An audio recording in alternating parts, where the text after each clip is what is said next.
အားလုံးပဲမင်္ဂလာပါကျွန်တော်တို့ရဲ့ catch and go ကနေပြီးတော့ပြန်လည်ပြီးကြိုဆိုလိုက်ပါတယ်ဒီနေ့မှာတော့မင်ကreview နေတယ်မဟုတ်ဘဲနဲ့ unboxing ပေါ့နော် unboxing ဆိုတာကဒီ guide နဲ့လေးတခုဟို unboxing လုပ်ပြမှာဖြစ်ပါတယ်အဲ့တော့အားလုံးလည်းသိကြပါပြီမင်းသုံးနေကြဒစိမ့်ပေါ့နော်ဒီဒစိမ့်ပေါ့နော်ဘုံကနေပြီးတော့ guide နဲ့လေးတစ်ချောင်းမင်းတကယ်ချင်း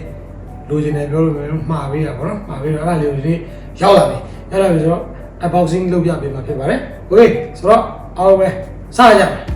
နော်အော် unboxing လုပ်ပြပါဒါကစင်ကာပူကနေပြီးတော့မှာလိုက်တဲ့အင်ဂျီတွေပေါ့နော်ဒါဒီဘုံကနေပြီးတော့သူတို့ဒီ Ocean Duck ဆိုတဲ့ဟာလေးထွက်လာတာရှိတယ် Ocean Duck ဆိုတဲ့ဟာလေးထွက်လာအဲ့ဒစိမ့်နဲ့တစ်ခွာသူက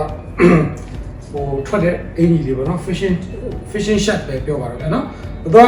ဘာလဲဆိုတော့ဒီရဲ့အခြေအသားလေးတွေကျတော့ဟိုဟာလောက်တာဒီရေလိုင်းပုံစံလေးတွေလောက်ထားတယ်ဘုံရဲ့ဒီ trademark ဖြစ်တဲ့နောက်မှာရိုးကောင်းကြီးပဲเนาะအဲ့ဒီတစ်ခုပါလာမယ်ရိုးကောင်းကြီးတစ်ခုပါလာမယ်ပြီးတော့ဒါကအနောက်ပေါ့နော်အနောက်မှာဘာပါလဲဆိုတော့ဖတ်ပြမယ်ဟုတ်ဖတ်ပြမယ်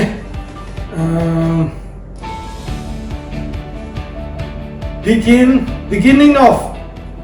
never ending စာရရဲ့စာနော် beginning of never ending okay အဲ့တော့ဒီဘက်ကတော့ဒီ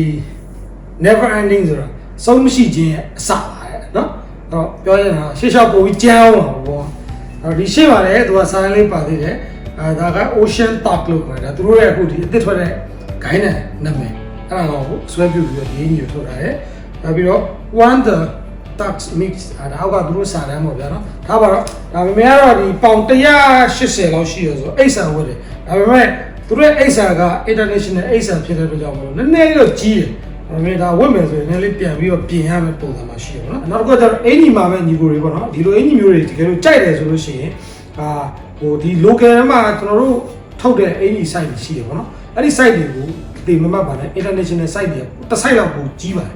ဘယ်လိုပုံမှန်ဒီ local မှာအိတ်ဆန်ဝတ်တာဒါပေမဲ့သူတို့ရှိရအိတ်ဆန်ကတော်တော်ကြီးနေတယ်ကြီးနေတယ်ကြောင့်မို့ဒါပြန်ပြီးတော့ချုပ်မှရပါဘောနော်အဲ့တော့ဒါလေးလည်းဘုဒ္ဓအနေနဲ့ပြောပြပေးခြင်းဖြစ်ပါတယ်တကယ်လို့ဒီအင်ဂျီတွေပိုင်းမှာကျင်တယ်ဆိုရင်လည်းမျိုးရှိကိုလာပြီးတော့ပြောပါမလို့တစ်စင်းအခါတည်းမှာပေးပါမယ်နော်ကုမ္ပဏီဈေးနဲ့ပဲပြန်ပြီးတော့ distribution ပြန်လုပ်ပေးလို့ရတယ်အဲ့နောက်တစ်ခုကတော့မင်းတို့သုံးနေကြဒစိမ့်ပေါ့နော်ဒါ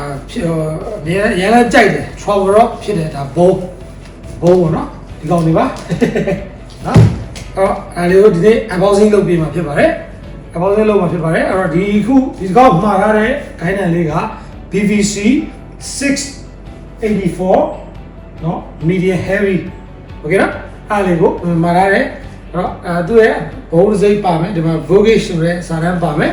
ဒါမှန်တယ်ပြောမယ်ဆိုဒါ ending ဖြစ်သွားပြီဘုံမှာနော် ending ဖြစ်ပြီမဲ့ဟိုကိုရီတော့ကတော့ဒါတော့မိုက်သေးလို့ပြောရမှာနော်အဲ့တော့ပါကင်ဖွင့်မယ်ပါကင်ဖွင့်မယ်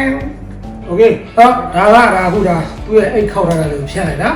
နော်ဒါသူ့ရဲ့လွယ်ကျိုးလေးပါမယ်โอเคဒီနေ့သားမှာတော့ဒါတော်တော်လေးကိုဂွတ်တယ်โอเคဒါမကြိုက်တာလို့ရှိရင်ဘုံပါကင်တကယ်တော့သူကဒီလိုမျိုးဒီဘယ်လိုပြောမလဲတန်ဖိုးကြီးတဲ့ဂိုင်းနံဆိုလို့ရှိရင်ဟိုအိတ်ကကွာဒီလိုအိတ်မျိုးထက်ဆိုင်ဒီလိုကာကောဖြစ်တဲ့အိတ်မျိုးကပို့ပြီးအဆင်ပြေလိမ့်မယ်လို့ထင်တယ်ပေါ့နော်အဲ့ဒါဘာလဲဆိုတော့ဒီဟိုတခုဆိုတော့သားဖိမိကျိတ်မိတာဆိုကျိုးတယ်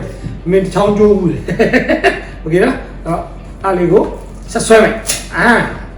တိုင်ရမိုက်ကဲဟန်ဒယ်ထွက်လာပြီဟန်ဒယ်မှာသွားတယ်မှာစက်ကူပဲလေးတစ်ခုပါတယ်နော်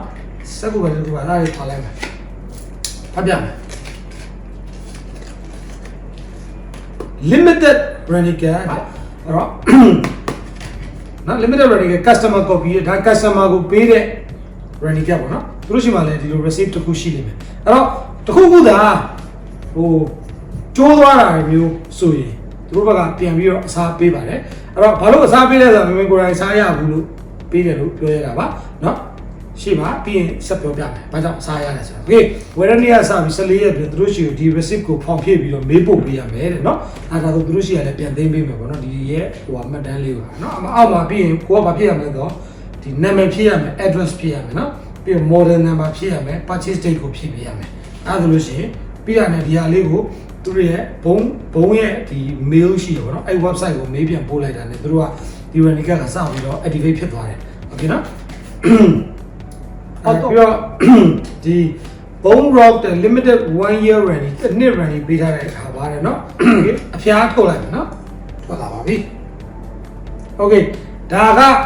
ဟောပေါ့ဒုတိယအဆက်ပေါ့เนาะထိတ်ကနေရင်ဒုတိယအဆက်ပေါ့เนาะတနေ့ကုန်ဟိုမှာကျွန်တော်တို့ပြစ်တဲ့လူတွေပေါ့เนาะ casting ပြစ်တဲ့တနေ့ကုန်တိုက်ပွဲဝင်မဲ့ကောင်တွေတော့ဒါမျိုးကိုင်းတယ်ရှိပြနေလို့အကြံပေးခြင်းနဲ့ဘာလို့အရန်ပေါ့ပါပဲတနေ့ကုန်ပြစ်နိုင်တယ်လူမပင်ပန်းဘူးเนาะโอเคဒါလေးတစ်ချောင်းเนาะအဲ့တော့အဖျားလေးဆက်ထုတ်လိုက်မယ်ဒီမှာဒါထိပ်ပါလေးပေါ့နော်ထိပ်ပြားလေးနော်ဒါပေမဲ့ဒီကောင်က Fuji Rock တဲ့ Fuji Ring ကိုသုံးထားတာ Fuji Guide သုံးတယ်ဘာ Fuji Guide သုံးတယ် Fuji Seat သုံးတယ် Fuji Seat ဆိုတာကဒီ quality Fuji product ဆိုတော့ဒီနားလေးမှာပါတယ်ဟုတ်ပြီနော်အားလေးပါတယ်ပြီးရင်ဒီထိပ်မှာလည်းဒါဒီဟိုလိုစက်ဒီအထိုင်ပေါ့နော်စက်ဒီအထိုင်မှာ Fuji ဆိုတာလေးတစ်စိမ့်ပါတယ်နောက်ပြီးတော့ဒီအသားလေးတွေကလည်းဒါသူတို့ဒီဘယ်လိုပြောမလဲတော်တော်အဆင့်မြင့်တဲ့ font မျိုးစားသုံးထားတယ်ဣတာလည်းမဟုတ်ဘူးမာတာလည်းမဟုတ်ဘူးအဲ့ဒီဂျားမှာကန်ရတဲ့ feeling လေးပေါ့နော်ပြီးတော့ဒီမှာဆိုလို့ရှိရင်လည်းဒါကာဗွန်ကုတ်တက်လောက်ထားတဲ့ဒီအရာတာပေါ့ပေါ့ပြီးတော့တကယ်ကိုမှဟို feel ဖြစ်တယ်ကန်ရတာလေဒါမျိုးလေးပဲဟုတ်လားဒါကအဖျားလေးပါဘိုင်းဆရာကြီးဘာလို့ဒီကနောက်ဆုံးမှထုတ်ပြတာလဲဆိုတော့ဒီဟာလေးတွေပါလို့ပါဒီဟာလေးတွေကြောင့်ပြောပြခြင်းနဲ့ပြီးတော့ဒီသူ့ရဲ့ဒီအချောင်းအဆက်တိုင်းမှာဒီလိုမျိုးတကယ်ကိုကာဗွန်ကုတ်တက်လောက်ထားတဲ့ဒီလိုဟိုဟာလေးတွေပါတယ်ဟို hollow လို့အရောင်မြန်လို့ဟာမျိုးလေးတွေပါတယ်အရန်လှပါတယ်နော်ဒီအတွင်းသားလေးမှာအလယ်မှာ hollow မဟုတ်ဘဲနဲ့အထက်မှာဖော့တစ်စစ်မြုပ်ပေးထားပါသေးတယ်အဲ့တော့ဒီဂိုင်းနိုင်ရိုက်လိုက်တဲ့ခါမှာဒါဆိုမျိုးလို့ဒါနီးမျိုးစမ်းမှုတယ်ဒီဂိုင်းနိုင်ဆိုလေအရေးကန်ရဲ travel road ဆိုပေမဲ့လုံးဝတကယ် good တယ်ပေါ့နော်အဲ့တော့ဒီမှာစာရေးထားတယ်နောက်စာရေးရတယ်ဘာလဲဖတ်ပြမယ် PVC safe for mh နဲ့ safe for 6ပေခွဲ medium heavy power เนาะ lash က6ပေ8လက်မှ total lash ပေါ့เนาะ6ပေနဲ့8လက်မှရှိတယ်ဟုတ်လား6ပေခွဲပေါ့เนาะအဲ့တော့ line ကကျတော့ तू ကသူ့ရဲ့ဒီ rock မှာ3ပြုတ်တဲ့ P line ကဘာလဲဆို P12 တဲ့เนาะ P1 နဲ့ P2 ဆိုတော့ P1 ရတယ် P1.5 ရတယ် P2 ရတယ်အဲ့ဒီအထက်ကိုသုံးရင်ဘာဖြစ်လဲဆိုတော့ဂိုင်းနဲ့ကြိုးကိုလာရှိတယ်ဒါပေမဲ့ तू သတ်မှတ်တဲ့အတွင်းမှာသုံးရင်ဂိုင်းနဲ့လုံးဝမကြိုးစရာဘူးโอเคနော်အဲ့တော့ action medium fast action medium fast action ဆိုတဲ့အဓိပ္ပာယ်ကဘာလဲဆိုတော့ medium ဒီ action fast action ဆိုတဲ့အဓိပ္ပာယ်မင်းတို့တစ်ခုခုဟို cast ဒီဘယ်လိုပြော cast လုပ်တဲ့အခါမှာတော်ကိုလဲလဲမြဲပြစ်နိုင်တာလို့သူကလုပ်ပေးထားတယ်အဖျားအရန်ပြော့သွားတဲ့ခိုင်းနေကြအဲ့လိုမျိုးမပြစ်နိုင်ဘူးတော့အဖျားအရန်လည်းမပြော့ဘူးအရန်လည်းမမောင် medium fast action ရှိုးရရှိတဲ့ fast action ဒါမှမဟုတ် extra fast action ဆိုအဲ့လိုမျိုး action တွေလည်းရှိဒါ power နဲ့မဆိုင်ဘူးเนาะ action မှန်းကိုပြောပြတာနောက်တော့ action က medium fast action ဖြစ်ပါတယ် lower weight က7 to 28 gram နဲ့เนาะအဲ့တော့7 gram ကနေပြီးတော့28 gram အတွင်းပြစ်လို့ရတယ်เนาะ P ကျုပ်က P1 ကနေ2ကြောင်းအသုံးပြုလို့ရတယ် okay ဒီမှာ hologram လေးကတ်ထားတဲ့ running sticker လေးပါတယ် okay ဒါလေးကသူ့ရဲ့ဟောဗောနော် quality rock ဖြစ်ကြောင်းပြထားတော့ပါဒီမှာပြီးရင်ဒီဘိုးရဲ့ဘာလဲကိုဘာခေါ်မလဲဒါဒီ sticker တော့မဟုတ်ဘူးเนาะကပ်ပြားလေးပေါ့เนาะVoyage တဲ့နောက်မှာကျတော့ရေးထား Voyage လို့ရေးထားတယ်go after any fish anywhere you can နဲ့ mid တဲ့နေရာမှာတဲ့ဝါရီ Voyage series feature a rock for every angela တဲ့เนาะလူတိုင်း angela တိုင်းအတွက်ကောင်းတဲ့ Voyage ပါတယ်เนาะ from ultralight thrill seeker to hardcore adventure တဲ့တော့ဗာမျိုးတို့တောတောင်နေတဲ့ကိုခရီးသွားမဲ့လူတွေတော့ဆိုင်ကယ်နဲ့ငါးများသွားမဲ့ညီကိုတွေတော့ဒီလိုဘဲတွေအတွက်ကိုဒီကောင်ကဒီ Traveler series ကတကယ်ကိုအဆင်ပြေပါစေလိမ့်မယ်တဲ့เนาะအဲ့တော့ဒါတော့ 4PC ဆိုတော့၄ကြောင်းဆက်ဖြစ်ပါတယ် okay ဆိုတော့ဒါကဘုံ brokerage ရဲ့သူရဲ့ဒါဘာတွေဘယ်လိုအသုံးပြုလို့ရမယ်ဆိုတာလေးပြောပြထားတာလေးပါ okay ဒါကကြတော့ high performance carbon fiber တဲ့เนาะ carbon fiber နဲ့အသုံးပြုထားတဲ့ဂိုင်းနိုင်မျိုးစားဖြစ်ကြောင်းကိုဒီ certificate လေးထပ်ပါတယ်เนาะဒါလေးပါအဲ့တော့ 100% ဟုတ်ပါတယ်ဒီဘက်ကတူတူပဲ okay ဒါနောက်ဆုံးကဘာလဲဆိုတော့ Alconite ring နဲ့Alconite ring ကိုအသုံးပြုထားတယ်ဒီ ring တွေက Alconite ring เนาะ Fuji ကထုတ်ထားတဲ့ Alconite series ထည့်ပေးထားတာเนาะ okay ဆိုတော့ဒါကဒီ BBC C84 medium heavy raw ရဲ့ဒါအကြောင်းလေးပေါ့เนาะအဲ့ဒီမှာတစ်ခါထပ်ပြီးတော့ခုန ready cut ကဘာအတွက် သုံးလို့ရတယ်ဆိုတော့ဒီလောကရဲ့လာအနေငယ်ကတကားနဲ့ကားတကားနဲ့ညက်ပြီးတော့ခိုင်းတဲ့တစ်ဖြားလေးချောင်းကျိုးရပါတယ်အဲ့တော့ကျိုးရတဲ့ခိုင်းတဲ့လေးကဒီခိုင်းတဲ့လေးကဖြားလေးတွေကတ်ကျိုးရပါဘောနော်တော်တော်ကြည့်ခွင့်ရပါတယ် BFS ပေါ့နော်ဒီ bit finance system လို့ခေါ်တဲ့ဒီရုပ်ပေါ့အသေးလေးတွေဖြစ်တဲ့ဟာပေါ့နော်ဒီခိုင်းနဲ့တော့ဒီမှာကျတော့ဒီမှာ BFS လို့ပါတယ်အဲ့ကောင်လေးဖြားကျိုးရပါတယ်အဲ့တော့ကျိုးရတဲ့အကြောင်းကုမ္ပဏီကိုမျိုးပြောပြတယ်အဲ့တော့ပြောပြတော့သူတို့ကโอเคငါတို့ပြန်ပြီးတော့ဒီအတွက်ကိုလုပ်ပေးပါမယ်ဒါပေမဲ့ကန်ဆိုးကျွန်တော်မျိုးတော့ဒီအဲ့ကောင်က running ထဲမှာမရှိတော့ဘူးဆိုတော့သူတို့ကဘာလုပ်ပေးလဲဆိုတော့ဒီဒါပေမဲ့ကိုကလည်းဒီဘုံရဲ့အမာကန်ပေးတဲ့ပြောက်ဖြစ်တာသူတို့လည်းသိတော့လေဒီဖြားလေးကိုသူတို့ကဟောပေါ့နော်